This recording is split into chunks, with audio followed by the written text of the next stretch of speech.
Welcome to this fascinating exploration of the Pico Injector Stability Paradox. This is one of the most counterintuitive phenomena in microfluidics. First, let's understand what a Pico Injector actually is. A Pico Injector is a device that injects extremely small volumes of fluid on the order of picoliters into microscopic droplets suspended in another immiscible fluid. These devices are critical in biotechnology applications like single-cell analysis, high-throughput drug screening, and precise chemical synthesis at microscale. Here we see a microdroplet surrounded by a carrier fluid. The needle injects a tiny amount of reagent or sample into the droplet. Now let me state the paradox clearly. In classical understanding, lower interfacial tension between two fluids should make droplets less stable. They should be easier to break apart or deform. However, in Pico injection experiments, we observe the opposite. When interfacial tension is lower, the injection process becomes more stable and easier to control. This seems completely contradictory. Weaker interfaces should mean less control, not more. So why does this happen? To understand this paradox, we need to deeply understand interfacial tension. Interfacial tension gamma is defined as the energy required per unit area to create new interface. It's measured in millinewtons per meter or dynes per centimeter. For a typical water-oil interface, gamma is around 20 to 50 millinewtons per meter. With surfactants, we can reduce this to less than 1 millinewton per meter. Here's an analogy. Think of interfacial tension like a stretched rubber sheet. High tension is like a very tight, stiff sheet that resists deformation. High tension is like a stiff rubber sheet. Low tension is like a very flexible, compliant sheet that easily deforms. The Young-Laplace equation governs the pressure difference across curved interfaces. Delta P equals gamma times the sum of 1 over R1 plus 1 over R2, where R1 and R2 are the principal radii of curvature. For a spherical droplet, this simplifies to delta P equals 2 gamma divided by R, where R is the droplet radius. Let's calculate a specific example. Consider a 10 micrometer radius droplet. The radius is 10 times 10 to the negative 6 meters. For high interfacial tension, let's use gamma equals 30 millinewtons per meter. The pressure difference is 2 times 0.03 divided by 10 times 10 to the negative 6, which equals 6,000 pascals. Now for low tension with surfactants, gamma is 1 millinewton per meter. The pressure difference becomes 200 pascals. That's 30 times smaller. This shows that lower interfacial tension means the droplet exerts much less pressure resistance to deformation. Now let's analyze what happens during injection. When the needle pierces the droplet interface, it creates a temporary jet of injected fluid entering the droplet. Here's an important question. What forces resist the injection process? The answer is that interfacial tension creates a capillary pressure barrier. The needle must overcome this pressure to penetrate the interface. The needle pressure must exceed the capillary pressure to successfully inject. Now we get to the heart of the paradox. Why does lower tension improve stability? With high interfacial tension, there's a very high energy barrier. The interface is stiff and resists penetration strongly. This creates an all-or-nothing situation. Either you can't penetrate at all, or you punch through violently with poor control. Imagine a high energy barrier. You need a lot of force to overcome it, leading to uncontrolled breakthrough. With low interfacial tension, the interface is compliant. It deforms gradually and predictably as the needle approaches.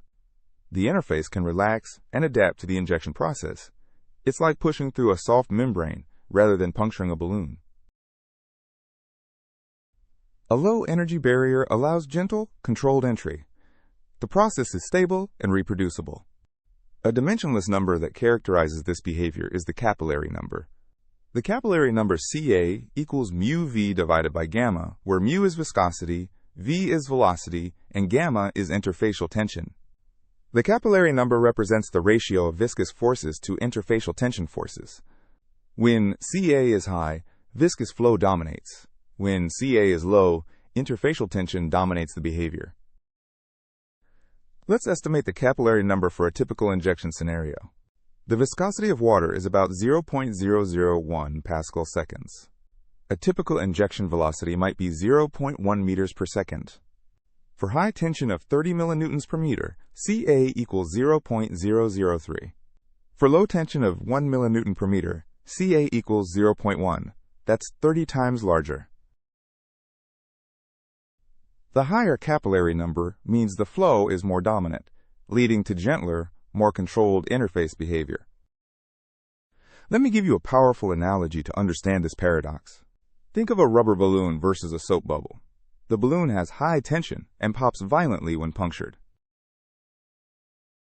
When you puncture a rubber balloon, it's catastrophic. The release is violent and uncontrolled. There's no middle ground. But with a soap bubble, which has very low surface tension, you can touch it gently with a wet finger.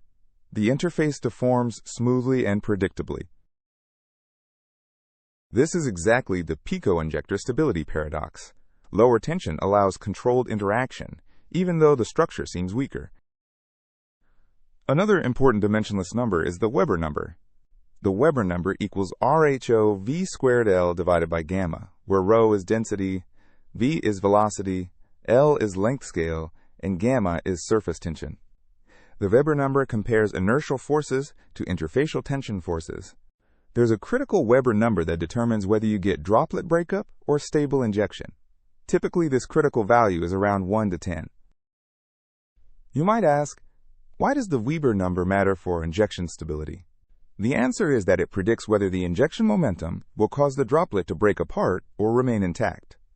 Lower surface tension increases the Weber number, bringing you closer to critical breakup conditions. But paradoxically, this also means smoother deformation. Now we can resolve the paradox by distinguishing two types of stability. Static stability refers to the droplet's resistance to spontaneous breakup when sitting still. High tension provides better static stability. Dynamic stability refers to controllability during active perturbations like injection. Low tension provides better dynamic stability. The paradox arises from confusing these two different concepts. What's stable in one sense may be unstable in another. High tension gives better static stability but worse dynamic control. Low tension gives worse static stability but better dynamic control. What are the practical implications of understanding this paradox? In microfluidic applications, we deliberately add surfactants to lower interfacial tension, improving injection controllability.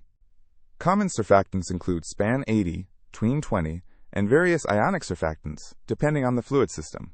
Typical surfactant concentrations range from 0.1 to 2% by weight. These concentrations can reduce interfacial tension from 30 millinewtons per meter down to below 1 millinewton per meter. But there's an important trade-off to consider. If tension becomes too low, you risk spontaneous droplet coalescence. Droplets may merge when they shouldn't. You must balance injection stability with long-term droplet storage stability. This is a key design challenge in microfluidics. For many systems, the optimal range is 1 to 5 millinewtons per meter. This provides good injection control while maintaining adequate droplet stability. One more dimensionless number helps us understand the full picture. The Ohnesorg number equals mu divided by the square root of rho gamma L. The Ohnesorg number elegantly combines viscous effects, inertial effects, and surface tension effects into one parameter. It's related to the Weber and capillary numbers through O squared equals Ca divided by W. Understanding this paradox is crucial for advanced applications like droplet sorting. In droplet sorting, you inject a reagent to tag certain droplets, then sort them based on fluorescence. Low tension makes this tagging step reliable. This requires precise, repeatable injection into thousands of droplets per second, only possible with optimized low interfacial tension. Let me summarize the key physics we've covered. Interfacial tension creates energy barriers that resist deformation, but also brittleness that leads to catastrophic failure. Lower tension reduces these barriers, enabling gentle, controlled deformation of the interface during injection.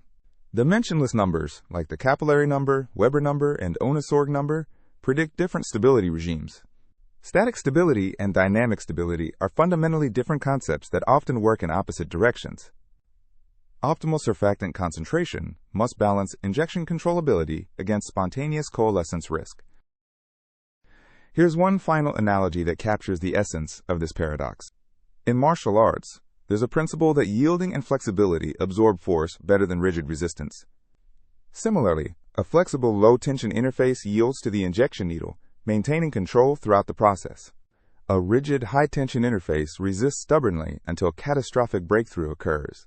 This is the fundamental principle. Controlled compliance beats rigid resistance when you need dynamic stability. The Pico Injector Stability Paradox teaches us a profound lesson. Weak interfaces can paradoxically provide stronger operational control than strong interfaces in dynamic processes. Understanding this paradox enables precision microfluidic manipulation that would otherwise be impossible. It reflects a broader principle in nature. Flexibility and adaptability often outperform rigid strength in complex dynamic situations.